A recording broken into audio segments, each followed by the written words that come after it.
नमस्कार, प्रादेशिक समाचार के साथ मैं उदय शंकर झा। पहले मुख्य समाचार। मुख्यमंत्री हेमंत सोरेन ने साहिबगंज में मेधा डेयरी प्लांट का किया उद्घाटन।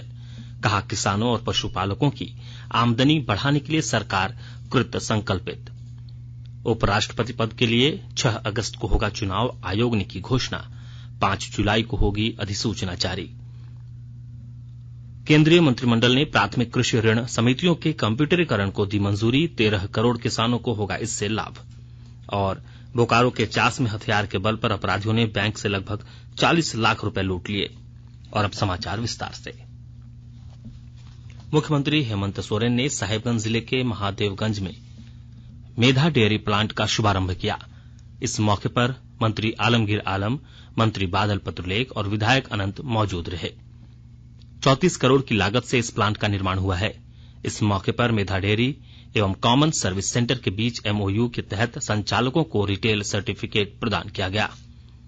मुख्यमंत्री ने समारोह को संबोधित करते हुए कहा कि सरकार किसानों और पशुपालकों की आमदनी बढ़ाने के लिए कृत संकल्पित है और इस दिशा में कई योजनाएं चला रही है। एक समय ग्रामीण क्षेत्र में जानवरों की प्रचुर मात्रा, बड़े रहते थे जानवर, गाय, भैंस, बकरी, मुर्गी, तरह तरह के जानवर।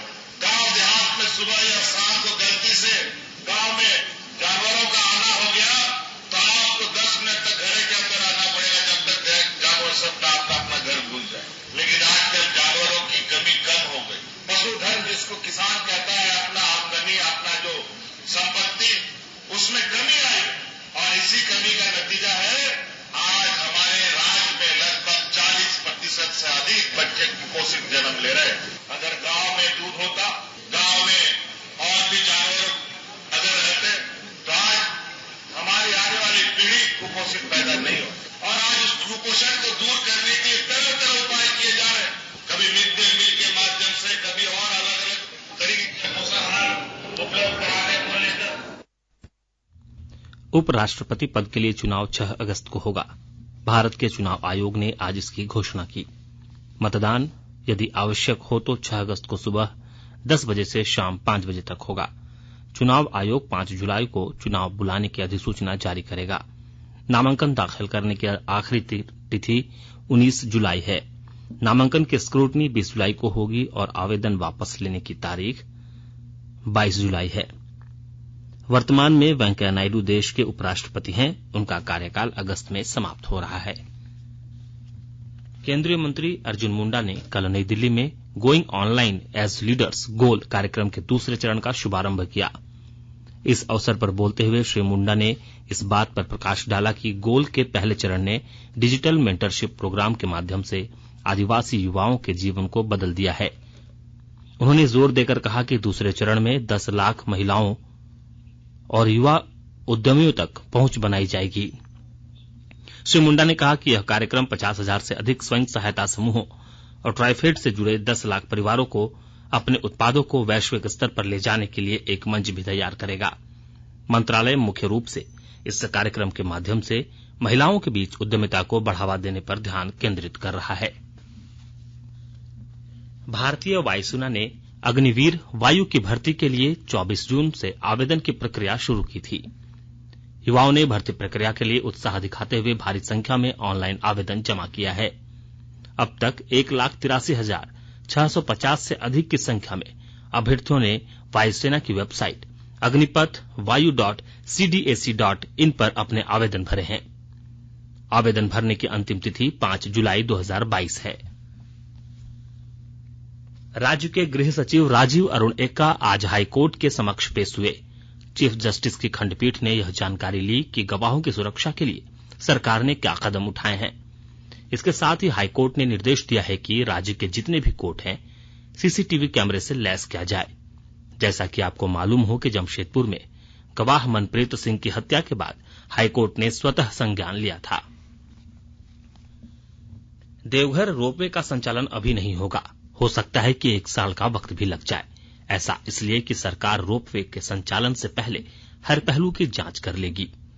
टीम के अध्यक्ष अजय कुमार सिंह ने सबसे पहले रोपवे के फोरमैन उपेंद्र विश्वकर्मा से जानकारी ली। घटना के बाद जितने सवाल उठे हैं उन सब का हल निकाल लेने के बाद ही इसके संचालन पर विचार करेगी।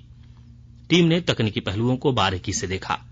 टीम ने सीसीटीवी फुटेज, इंटरलॉकिंग सिस्टम, टूटे शाफ्ट को देखा। श्रम मंत्री सत्यानंद भोक्ता ने आज रामगढ़ जिले का दौरा किया। इस दौरान उन्होंने समाहरणालय सभाकक्ष के जिला स्तरीय 20 सूत्री कार्यक्रम कार्यान्वयन समिति और जिला योजना समिति की बैठक की अध्यक्षता की। बैठक में विधायक ममता देवी, अंबा प्रसाद, उपायुक्त माधवी मिश्रा और 20 सूत्री उपाध्यक्ष दिनेश मुंडा सहित अन्य 20 सूत्री सदस्य उपस्थित हुए। बैठक के दौरान मंत्री ने विकास कार्यों की समीक्षा के दौरान सभी अधिकारियों को सरकार की योजनाओं को धरातल पर उतारने का निर्देश दिया। और अब सुनते हैं अमृत महोत्सव क्विज। आजादी का अमृत महोत्सव।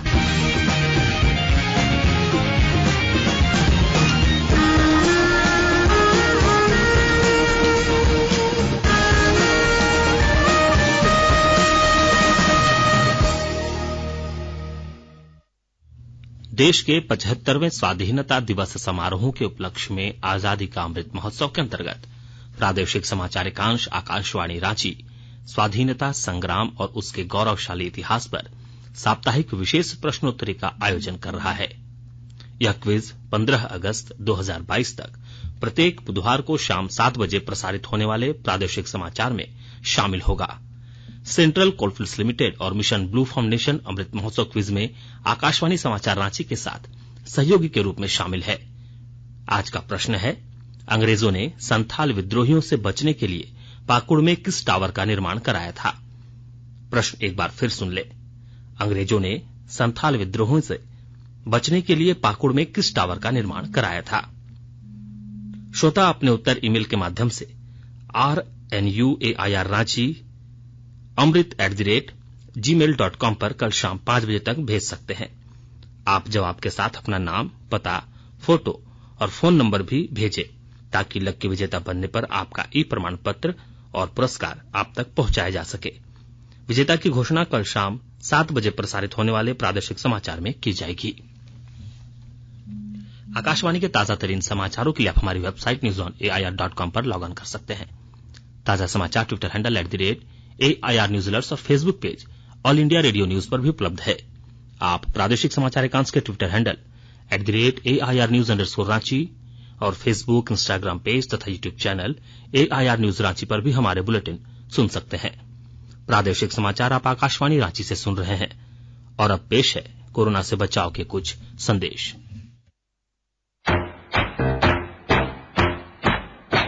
चलो मिलकर एक शुरुआत करें, चलो एक फैसला आज करें, मास्क नहीं तो टोकेंगे, कोरोना को रोकेंगे, चलो एक वादा करते हैं, चलो कुछ वादा करते हैं, मास्क नहीं तो टोकेंगे, कोरोना को रोकेंगे।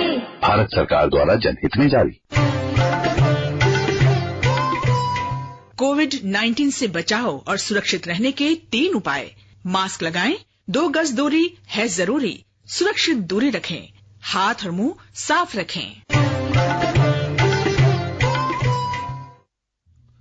केंद्रीय मंत्रिमंडल ने प्राथमिक कृषि ऋण समितियों के कंप्यूटरीकरण को मंजूरी दे दी है। सूचना और प्रसारण मंत्री अनुराग ठाकुर ने नई दिल्ली में संवाददाताओं को बताया कि 63,000 कार्यरत समितियों का कंप्यूटरीकरण किया जाएगा। इस पर 2,516 करोड़ रुपए खर्च होंगे। इससे 13 करोड़ किसानों को लाभ होगा। मंत्रिमंडल ने स्वदेश में उत्पादित क्रूड ऑयल की बिक्री को नियंत्रण मुक्ति करने को भी मंजूरी दे दी है।